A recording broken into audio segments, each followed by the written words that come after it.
संपूर्ण स्वास्थ्य का विज्ञान एवं दर्शन आयुर्वेद। आयुर्वेद ने केवल यह स्वास्थ्य विज्ञान है, अपितु यह जीवन विज्ञान है। यह मानवता के लिए, मनुष्य जीवन के लिए जन्म से लेकर के मृत्यु पर्यंत कर्तव्य अकर्तव्य बोध कराता है। किस तरह से हम न केवल शरीर अपितु आत्मा, मन, इंद्रिय इसको भी स्वस्थ रखें, ये बातें हमको, ये हमारा आयुर्वेद हमको सिखाता है। इसके अतिरिक्त किस तरह से हम आवेगों को, उद्वेगों को रोक सकते हैं, किस तरह से हम सत्कर्म की ओर प्रवृत्त हो सकते हैं, ये बातें भी हमको आयुर्वेद बताता है। तो आज हम इस विषय में चर्चा करने वाले हैं। यूँ तो यह विषय सीधे तौर पर आयुर्वेद का विषय नहीं माना जाता है, यह योग का विषय माना जाता है। शरीर विज्ञान के साथ में हम अष्टचक्र को आज जोड़ने वाले हैं, क्योंकि शरीर विज्ञान के साथ में उसका संबंध इसलिए है क्योंकि चक्र चाहे वह बहुत सूक्ष्म शरीर के अंदर निहित शक्तियां हैं, परंतु उसका संबंध कहीं ना कहीं शरीर से है। शरीर से जिसका संबंध है तो उसका संबंध स्वास्थ्य से है। तो आज हम बात करेंगे शरीर विज्ञान व अष्टचक्र के संदर्भ में, क्योंकि योग व आयुर्वेद जहाँ एक श्रेष्ठ प्रामाणिक व वैज्ञानिक चिकित्सा पद्धति है, वहीं मनुष्य जीवन के उत्कर्ष या पूर्ण विकास की मूलभूत अवधारणा भी यही है। मानव यदि चाहता है कि मानव से महामानव बने तो इसके लिए भी जरूरी है, दिव्य जीवन की प्राप्ति के लिए जरूरी है कि हम अंदर की जो प्रज्ञा है, अंदर की जो चेतना शक्ति है उसको जागृत कर लें। तो जागृत करेंगे जब अंदर की चेतना, तो ही तो हमारी जो संपूर्ण मानवीय ऊर्जा को हम विकसित कर पाएंगे। जब संपूर्ण मानवीय ऊर्जा को हम विकसित करेंगे तो समझ लेना कि हम संपूर्ण स्वास्थ्य और आनंद की प्राप्ति कर सकेंगे। और ये संपूर्ण आनंद और स्वास्थ्य की प्राप्ति का जो माध्यम है वह योग और आयुर्वेद ही तो है। इसीलिए जो चरक संहिता के अंदर चरक ऋषि ने भी ये कहा कि व्यक्ति के संपूर्ण आरोग्य लाभ के साथ साथ उत्तम तेज, आयु, यौवन, उत्तम स्वर, वर्ण, शरीर की वृद्धि व मेधा व सभी मानव अनुकूल वस्तुओं को, इच्छाओं को यदि कोई मनुष्य प्राप्त करना चाहता है तो उसके लिए कहा कि अनेक औषधियों को रसायन के रूप में अनेक औषधियों को सेवन का विधान किया। और ये सारी सेवन करने के बाद में, उन औषधियों के वर्णन के बाद में भी महर्षि चरक कहते हैं आचार को, चरित्र को परम रसायन कहा। ये बड़ी बात है कि उस परम रसायन को पाने के लिए भौतिकी रसायन से भी परे हमको प्रयास करना पड़ेगा, यानी कि वह सभी रसायनों में भी सर्वोत्तम है। इसीलिए जीवन के वस्तुतः हम यदि इसको समझना चाहते हैं तो जीवन के सभी जो उत्तम कर्म हैं वही तो आचार हैं। जो जीवन के उत्तम कर्म ही हमारे लिए परम रसायन है। सदाचार से बढ़ कर के हम कहीं पर भी किसी चीज़ को, किसी औषधि से भी बढ़ कर के सदाचार है। इसलिए जीवन में सदाचार, सच्चरित्रता, सद्विचार और उसके लिए जो उपाय हैं, जो हमारे गुरुजन हैं, जो हमारी आध्यात्मिकता है, जो हमारे शास्त्र हैं, इसी की तो बात करते हैं। इसीलिए जो भारतीय संस्कृति है वो दुनिया के अंदर वैभवशाली संस्कृति मानी जाती है, क्योंकि जितना जीवन के संदर्भ में, जितना आचार और व्यवहार के संदर्भ में हमारे शास्त्रों में उल्लेखित है, हमारे ग्रंथों में लिखा हुआ है, ये इस दुनिया में अन्यत्र कहीं भी लिखा हुआ नहीं है। जीवन में जो परम सात्विकी जो अवस्था है, परम सात्विक अवस्था जिसको सदाचार से ही प्राप्त किया जा सकता है, तो उसको पाने का साधन क्या है? सदाचार को कैसे प्राप्त करें? एक तो स्वाध्याय से, लोगों के उपदेश से, गुरुजनों के आप्त वचनों के कथन से। दूसरा जो प्रबल साधन है तो वह योग मार्ग है। योग साधना के द्वारा ही हम उसको प्राप्त कर सकते हैं। तो योग साधना के निरंतर अभ्यास से, अभ्यास वैराग्याभ्याम तन निरोधा, कि अभ्यास और वैराग्य के द्वारा ही योग का संपूर्ण लाभ प्राप्त किया जा सकता है। तो हमारे ऋषि मुनियों ने शरीर विज्ञान के इन सूक्ष्म रहस्यों को तो समग्र रूप से समझा ही समझा था। उन्होंने न केवल हमको उपदेश नहीं किया, उन्होंने पहले उसको समझा। समझने के साथ साथ ऋषियों ने कह दिया यथा पिंडे तथा ब्रह्मांडे। हे मानव, तू यदि ब्रह्मांड के सूक्ष्म रूप को, मॉडल को देखना चाहता है तो बोले अपने देह को देख ले। यानी जो हमारा जो यह शरीर है, दृश्य और अदृश्य, स्थूल और सूक्ष्म, ये जो व्यक्तित्व है, ये अस्तित्व बहुत ही रहस्यपूर्ण है, यह रोमांचक है, पूर्ण वैज्ञानिक है। इस रोमांच को हम समझें, जानें, बड़ा आनंद आएगा।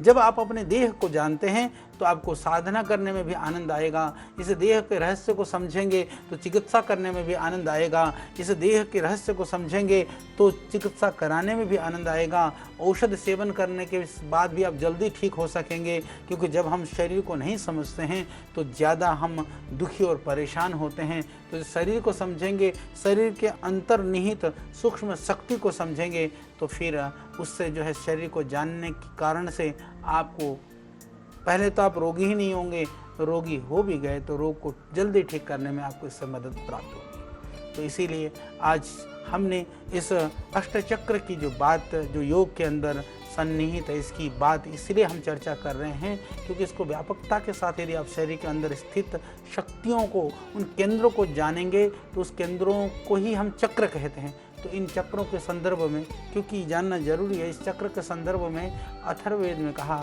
अष्टचक्र नवद्वारा देवानां पुरयोध्या अयोध्या तस्यम हिरण्यः कोशः स्वर्गो ज्योतिषावृतः। इस तरह से अथर्ववेद में भगवान स्वयं कहते हैं कि यह जो देह है, यह देवों की नगर है, यह शरीर जो है यह अयोध्या नगरी है जिसमें अष्टचक्र हैं। अष्टचक्र क्या है? वो शक्ति केंद्र है और 9 द्वार हैं। जैसे कि हमने कहा 2 आँखें हैं, 2 नासिका छिद्र हैं, 2 कान हैं, तो मुख, पायु और उपस्थ हैं। ये 9 छिद्र हैं। हालांकि हमने आपको बताया अभी, माताओं बहनों में 12 होते हैं, वो सामान्यतः उसको 9 ही ग्रहण करते हैं हम। तो इस तरह से इस नगरी में एक देदीप्यमान जो हिरण्यय का मतलब कहते हैं जो स्वर्णमय, बिल्कुल चमकता हुआ एकदम जो कोश है वो सहस्रार चक्र है। जो अनंत सहस्रार चक्र कैसा है?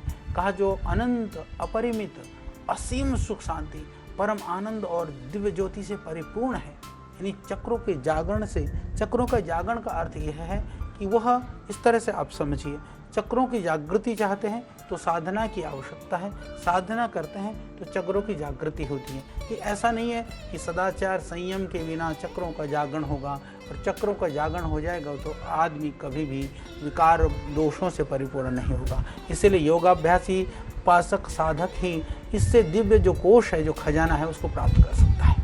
इसके अतिरिक्त कोई दूसरा प्राप्त नहीं कर सकता। ये चक्र बात, क्योंकि भौतिक शरीर से संबंधित अवश्य हैं, इसीलिए इनका संबंध, चक्रों का संबंध आप समझिए कि शरीर के अतीन्द्रिय शक्ति केंद्रों से हैं, जो स्थूल इंद्रियों के द्वारा हम नहीं देख सकते हैं।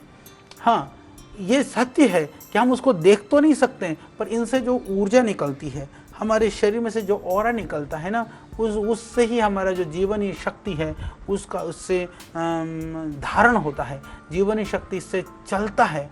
तो परंतु शरीर के विखंडन, यानी कि जब शरीर मृत हो जाता है तो स्वतः ही वो शक्ति विखंडित हो जाते हैं, अपने आप खत्म हो जाते हैं। इसीलिए खत्म होने की वजह से कि कोई, हम सोचे कि कोई पोस्टमार्टम करके, या जिसको हम शव छेदन कहते हैं, या कोई सोचे कि चलो जिंदे में जो चक्र होते हैं तो हम मरे के बाद खोजें, ढूंढें, तो वस्तुतः वो चक्र कल्पना, उनको लगेगा कि ये तो कल्पना मात्र है, तो मिला नहीं। पर मैं ये आपको स्पष्ट कर देना चाहता हूँ कि पोस्टमार्टम से आत्मा या शक्ति को नहीं देखा जा सकता। शक्ति का अस्तित्व दृश्य पदार्थ से नहीं, उसके कर्म से अनुभव किया जा सकता है। इन शक्ति केंद्रों को, चक्रों को, जैसे कहते हैं एक एक सेल, टिश्यू, इनसे निकलने वाली जो प्राण वाहिनी, जो सूक्ष्म नाड़ियों में जो शक्ति का संचार होता है, तो इन नाड़ियों में प्राण का प्रवाह आगे और पीछे दोनों ओर होता है। यानी कि ये जो चक्र हैं, इनका जो प्राण का प्रवाह है वो निरंतर चल रहा होता है, निरंतर चल रहा होगा, जिसको फोटन बोलते हैं। यानी कि एक अणु का भी सहस्रों लाखों भाग ऊर्जा के रूप में वो दिव्य और ज़बरदस्त ऊर्जा है। आज कल जो मॉडर्न साइंस के अंदर भी वो देखते हैं कि यह एनर्जी और ये ऊर्जा के और केमिकल से, दो से ये शरीर चलता है। तो केमिकल्स के विषय में तो काफ़ी रिसर्च हो गया, पर एनर्जी के विषय में अभी काफ़ी कुछ रिसर्च होना बाकी है। ये चक्र यदि हम बात करें कहाँ से शुरू होते हैं, तो जो फाइलम टर्मिनल है जिसको मूलाधार कहा जाता है, वहाँ से शुरू होकर के, यानी कि मूलाधार से शुरू होकर के रीढ़ की हड्डी से होते होते मस्तिष्क यानी कि जो है सहस्रार तक यह स्थित है। इसमें यह निर्विवाद बोध हो जाता है कि इसको इतना बोध होने के बाद में, और यह साइंटिफिकली अब इसको प्रूव किया जा रहा है, लोग अब इसको मानने शुरू हो रहे हैं, तो इससे यह पता चलता है कि प्राचीन जो हमारे ऋषि लोग थे, जो आधुनिक चिकित्सा विज्ञान से, मॉडर्न मेडिकल साइंस से कहीं अधिक शरीर विज्ञान के साथ में शरीर में विद्यमान रहस्य और ऊर्जा केंद्रों को भी सूक्ष्म रूप से वो समझते थे, वो जानते थे।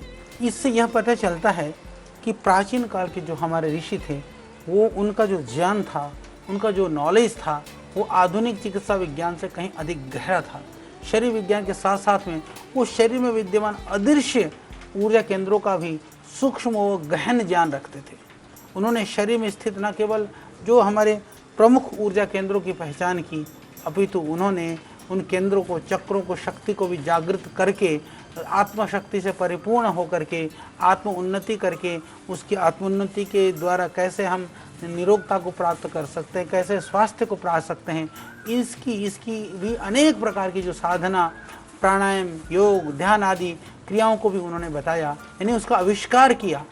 और जहाँ तक बात करें कि जब हम चक्रों की बात करते हैं तो हमें सहसा एक बात स्मरण हो आती है कि हमको लगता है कि जो चक्र के अंदर जो कलर दिखाई देते हैं या जो आकृतियाँ दिखाई देती हैं, ये क्या है, इसके विषय में भी शास्त्रों में पूरी प्रामाणिकता के साथ, जैसे आप देखेंगे कि किसी महापुरुष के आप फोटो को देखते हैं तो उस फोटो के पीछे भी एक ऑरा बना दी जाती है। इसके पीछे एक वैज्ञानिकता है। यदि शास्त्रों की यदि हम बात करें, अलग अलग चक्रों में जो अलग अलग पंखुड़ियों की कल्पना की गई है, उस चक्रों में चारों तरफ जो विद्यमान जो सूक्ष्म नाड़ियाँ हैं, नाड़ी का अर्थ यहाँ पर ये समझिए कि ये नाड़ी का अर्थ ये स्रोतस नहीं है, नस नाड़ियाँ नहीं है, नाड़ियों का अर्थ है कि ये स्नायु मंडल या नर्वस सिस्टम नहीं है। इसको समझिए कि नाड़ी का अर्थ यहाँ पर वो शक्ति का, ऊर्जा का केंद्र है। नाड़ी का अर्थ यहाँ पर है वो चेतना के विस्तार का माध्यम है। यानी हम ये कह सकते हैं कि नाड़ी का अर्थ प्रवाह है। जिस तरह से विद्युत में नेगेटिव और पॉजिटिव प्रवाह साथ साथ होते हैं, उसी प्रकार से शरीर के सभी भागों में प्राण एवं मन शक्ति का प्रवाह होता रहता है, लगातार वो प्रवाह चलता रहता है। ईड़ा, पिंगला, सुषुम्ना, इसके माध्यम से ये जो ऊर्जा का प्रवाह है वो हमारे स्पाइनल कॉर्ड के माध्यम से मूलाधार से ऊपर की तरफ जाता है, तो मस्तिष्क की तरफ से भी नीचे की तरफ भी उसको प्रभावित होता रहता है। तो इस तरह से इन नाड़ियों की जो चेतना के सूक्ष्म प्रवाह के स्रोतों की संख्या, तो उसके अंदर इसकी गणना भी की शास्त्रों के अंदर। वहाँ पर कहा गया कि 72,000 से लेकर के 72,72,00,000 तक मानी गई हैं। यानी कि उन सूक्ष्म नाड़ियों की, उन तरंगों की भी ऋषियों ने गणना की। हालांकि इसकी संख्या इससे भी और ज़्यादा भी इसकी गणना की जा सकती है। तो ये पूरे शरीर में फैली हुई हैं और ये अत्यंत सूक्ष्म, जैसे कहते हैं ना, तरंग ऊर्जा के रूप में ये इसके लिए कहा, कलर के लिए कहा कि ये पिंगल वर्ण की हैं, शुक्ल वर्ण की हैं, नील वर्ण की हैं, पीत वर्ण की हैं, लाल वर्ण की हैं। इस तरह से जो सूर्य की किरणों की तरह से, जैसे उनके रंगों की तरह से, उसकी रश्मियों की अड़िमा जो सूक्ष्मता की तरह से इन नाड़ियों की भी सूक्ष्मता मानी गई है। जिस तरह की सूर्य की किरणें हैं वो ऊर्जा की तरह से जैसे इस संसार की ओर आती है, इसी तरह से ये सूक्ष्म नाड़ियों में से जो ऊर्जा निकलती है उसी तरह से निकलता है। और बाद में भी शास्त्र में कहा कि इनका जो मृत्यु के बाद में इनका कहाँ गमन हो जाता है, कहा मृत्यु के पश्चात सूर्य में ही नाड़ियों का लय हो जाता है, ऐसा भी लिखा है। जो नाड़ियाँ हैं, जिनको नाड़ियाँ कहा गया, जो सूक्ष्म ऊर्जा के शक्ति के केंद्र हैं, उन शक्ति केंद्रों में, उन जो शरीर में प्रवाहित होने वाली जो नाड़ियाँ हैं, उन नाड़ियों में ईड़ा, पिंगला और सुषुम्ना को मुख्य माना गया। और ईड़ा नाड़ी की शक्ति को बाएं नासारंध्र से, प्राणवायु से, और तथा पिंगला नाड़ी को, जो पिंगला नाड़ी की जो शक्ति है उसको दाईं नासारंध्र के प्राणवायु से वो कहते हैं वो प्रवाहित होती है, उससे उस शक्ति को बढ़ाया जाता है। इन्हीं दो नाड़ियों को ही हम चंद्र नाड़ी और सूर्य नाड़ी भी कहते हैं। जो ईड़ा नाड़ी है उसकी प्रकृति जो है वो शीतल होती है, पिंगला नाड़ी इसकी प्रकृति उष्ण होती है। इस तरह से इन नाड़ियों के मूल स्थान को ही मूलाधार कहा जाता है। यानी कि जहाँ से उन नाड़ियों का संबंध है, इधर मस्तिष्क से संबंध है। यह कई लोग इसको सिंपैथेटिक पैरासिम्पैथेटिक नर्वस सिस्टम मानते हैं। वस्तुतः यह सिंपैथेटिक और पैरासिम्पैथेटिक नहीं है, अभी तो यह मोटर और सेंसरी नर्व्स हैं। यदि हमने इसके ऊपर काफ़ी काम किया है, क्योंकि ऋषियों का जो विज्ञान है इतना स्थूल नहीं हो सकता है, तो जो मोटर और सेंसरी नर्व से ही, क्योंकि पूरा सिस्टम कंट्रोल में होता है, और जो नीचे रीढ़ की हड्डी से जो मूलाधार से जो निकलती है वो सेंट्रल नर्वस सिस्टम का एक आधार है। न्यूरल प्लेट जब तैयार होता है, जब बच्चा गर्भ में जाता है, तो सबसे पहले जो न्यूरल प्लेट बनता है वहीं से ही यह मूलाधार यानी कि स्पाइनल कॉर्ड की जो निर्माण होना शुरू होता है। तो मूलाधार में वह नाड़ी तब से ये काम कर रही होती है। जब हमारा धड़ भी यानी कि धड़ बन जाता है, सर नहीं भी बनता है, तो भी शरीर में जो शरीर की वृद्धि है, शरीर के जो कार्य हैं, वो वहीं से ही, वो मूलाधार से ही वो गतिविधियां हो रही होती हैं। वही हमारा जो सेंट्रल नर्वस सिस्टम है उसके द्वारा ही वो गतिविधियां चल रही होती हैं। तो इस तरह से इन नाड़ियों के मूल स्थान को ही मूलाधार कहा गया। और ये मूलाधार शरीर में सबसे पहले तैयार होता है। ये दोनों नाड़ियाँ जो सुषुम्ना नाड़ी से, जो जैसे हमने कहा सेंट्रल नर्वस सिस्टम, उससे मिल करके एक जो वृत्त को हम इस तरह से कह सकते हैं कि वो वृत्त एक गोलाकार नहीं, वृत्त का अर्थ यहाँ भंवर जैसा जो निर्माण करती है, जिसको रीढ़ की हड्डी के मूल में कहा जाता है। इसी शक्ति को ही मूल केंद्र कहा गया है। तो मूल केंद्र कहा गया है। तो वृत्त जो चक्र जो तैयार होता है, उसको ये समझिए कि चक्र का तात्पर्य यहाँ पर, चक्र एक तो पहिए को कहते हैं, वो पहिया नहीं है, चक्र एक कहते हैं भंवर को। ये भंवर जैसा, जैसे पानी में आपने देखा होगा जब भंवर बनता है तो एकदम बहुत गहरा दिखाई देता है। तो इसी तरह से उसमें बहुत गहरा और गहन जो स्थिति बनती है ऊर्जा की, उसको ही यहाँ पर चक्र कहा गया है। तो ये शक्ति को, यही शक्ति का मूल केंद्र है। ये नाड़ियाँ ही प्राण व चेतना के प्रवाह को नियंत्रित करती हैं।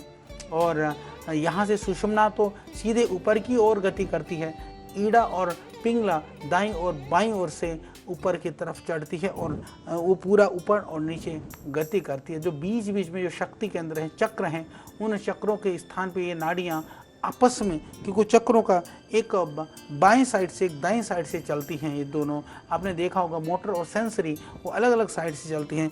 बीच में जो है वो कहीं कहीं पर वो मिलती भी हैं। इस तरह से सहस्रार तक यह पहुँचती हैं। इन चक्रों के ज्ञान से व्यक्ति शरीर रचना के गहन व सूक्ष्म रहस्य को समझ सकता है।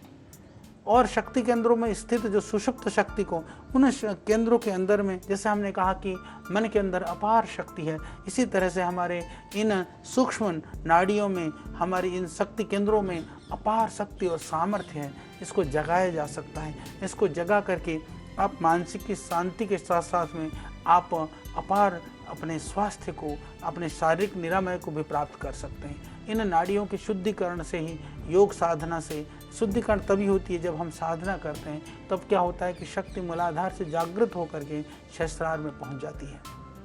उस समय व्यक्ति परम आनंद को, अतीन्द्रिय सुख की प्राप्ति होती है। तो इसलिए साधना के लिए, निरंतर साधना के लिए बात की गई। ये तत्काल पाने वाला, एक दिन में होने वाली चीज़ नहीं है। तो सभी योग साधना की जितनी भी पद्धतियाँ हैं, विधियाँ हैं, उनका परम लक्ष्य भी यही है। इन शक्ति केंद्रों को ही हम अष्ट चक्र के नाम से जानते हैं। इनके द्वारा जो शक्ति जागरण को ही अतीन्द्रिय ज्ञान, ब्रह्म वर्चस्व और अर्वाचीन तंत्र ग्रंथों में कुंडलिनी कहा जाता है। इस तरह से इस ज्ञान का जो रहस्य है, इसको समझना आयुर्वेद के जानने वालों के लिए या शरीर विज्ञान के जो रुचि रखने वाले लोगों के लिए भी जरूरी है। जहाँ इन चक्रों का ज्ञान, जहाँ ये सूक्ष्म नाड़ियों का ज्ञान हमको साधना के लिए सहयोगी है, वहीं शारीरिक रोगों के निराकरण के लिए, शरीर के रोगों को ठीक करने के लिए भी इसको जानना अत्यंत आवश्यक है। तो आपने समझा होगा कि क्या है ये चक्र, कहाँ किस तरह से ये चक्र आगे काम करते हैं, किन किन स्थानों पर स्थित हैं, इनकी हम चर्चा करेंगे। इन शक्ति केंद्रों को ही हम अष्ट चक्र के नाम से जानते हैं। जो अष्ट चक्र जो मूलाधार से होकर के सहस्रार पर्यंत है। कई लोग इन चक्रों के विषय में कहते हैं कि ये नहीं होते हैं, तो जैसे हमने बताया कि ये होते हैं। अब कुछ लोग कहते हैं कि ये षट चक्र हैं, सप्त चक्र हैं, अष्ट चक्र हैं। इसके विज्ञान को भी हम बहुत ही प्रामाणिकता के साथ चर्चा करेंगे। जैसा कि हमने कहा, अष्ट चक्र नवद्वारा कह करके अथर्ववेद के अंदर स्पष्ट उल्लेखित है।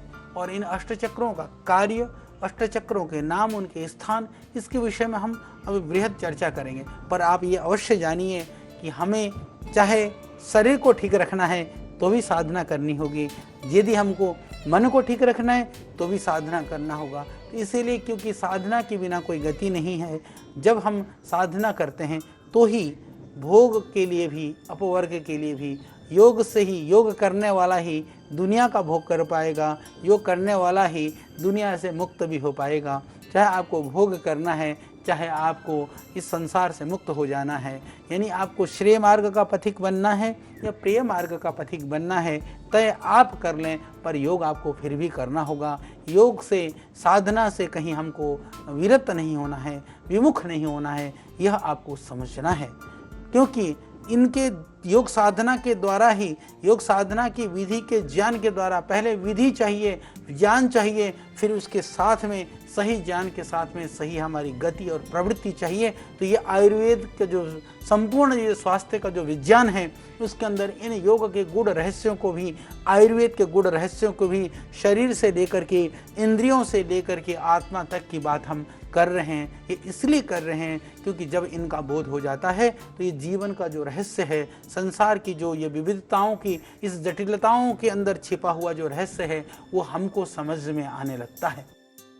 इसके लिए जब हमारे अंदर की ऊर्जा की जागृति होती है, जब हम साधना में निरत होते हैं, बिल्कुल मस्ती में, आनंद में होने लगते हैं, तब फिर क्या होता है कि जो हमारी अंदर की शक्ति जब जागृत होने लगती है, तो हमारे शास्त्रों में इसी को अतीन्द्रिय ज्ञान कहा, ब्रह्म वर्चस कहा, अर्वाचीन तंत्र ग्रंथों में इसको कुंडलिनी जागरण भी कहा। यानी कुंडलिनी जागरण क्या है? वस्तुतः हमारी अंदर के, शरीर के अंदर के सुषुप्त जो शक्ति हैं, जो चक्र हैं, उनका जागरण है। तो यह जागरण कई बार, ये भी हम आपको बताएंगे आगे, कि कई बार उसको जागृत होने से विविध तरह की हमें अनुभूतियाँ होती हैं, कई बार नहीं भी होती हैं। पर यदि स्थूल अनुभूति हो या ना हो, हमारे मन को तो बोध होने लगता ही है। जिस तरह की हमारी प्रवृत्ति थी, जिस तरह की हमारी रुचि थी, जिस तरह का हमारा सोच था, जिस तरह का हमारा विचार था, क्या उसमें कोई परिवर्तन हो रहा है? कहीं सकारात्मकता बढ़ रही है? क्या कहीं हमारी अंदर का साहस, धैर्य, उसकी वृद्धि हो रही है? ये तो हम स्वयं माप सकते हैं। और मुझे पूरा विश्वास है, थोड़ी सी साधना शुरू कर दीजिए, थोड़ा सा ध्यान शुरू कर दीजिए, जिस तरह से हम आपको बता रहे हैं, सिखा रहे हैं, उस हिसाब से आप करना तो प्रारंभ कर दीजिए। आप देखिए फर्क आपको अवश्य महसूस होगा। तो यह, इससे आपको बहुत आनंद आएगा और आप स्वस्थ रहेंगे तो आप परिवार को स्वस्थ रख सकेंगे। परिवार स्वस्थ होगा तो समाज स्वस्थ होगा, समाज स्वस्थ होगा तो राष्ट्र स्वस्थ होगा। तो ये आत्म जागरण से राष्ट्र जागरण का अभियान है। तो हमारे इसलिए कहा सर्वे भवन्तु सुखिनः, कि प्रार्थनाएं भी हमने सबके लिए की, पर सबको स्वस्थ रखना है तो फिर हम कैसे रुग्ण हो सकते हैं? सबको हम सही मार्ग में देखना चाहते हैं तो कैसे हम उस मार्ग से वंचित हो सकते हैं? तो आइए अतीन्द्रिय ज्ञान के लिए, ब्रह्म वर्चस्व और कुंडलिनी जागरण के लिए साधना के साथ में इस योग विज्ञान के रहस्य को समझें। फिर हम और विस्तृत रूप से इसकी चर्चा कुंडलिनी जागरण के विषय में, अष्टचक्रों के संदर्भ में फिर हम करेंगे।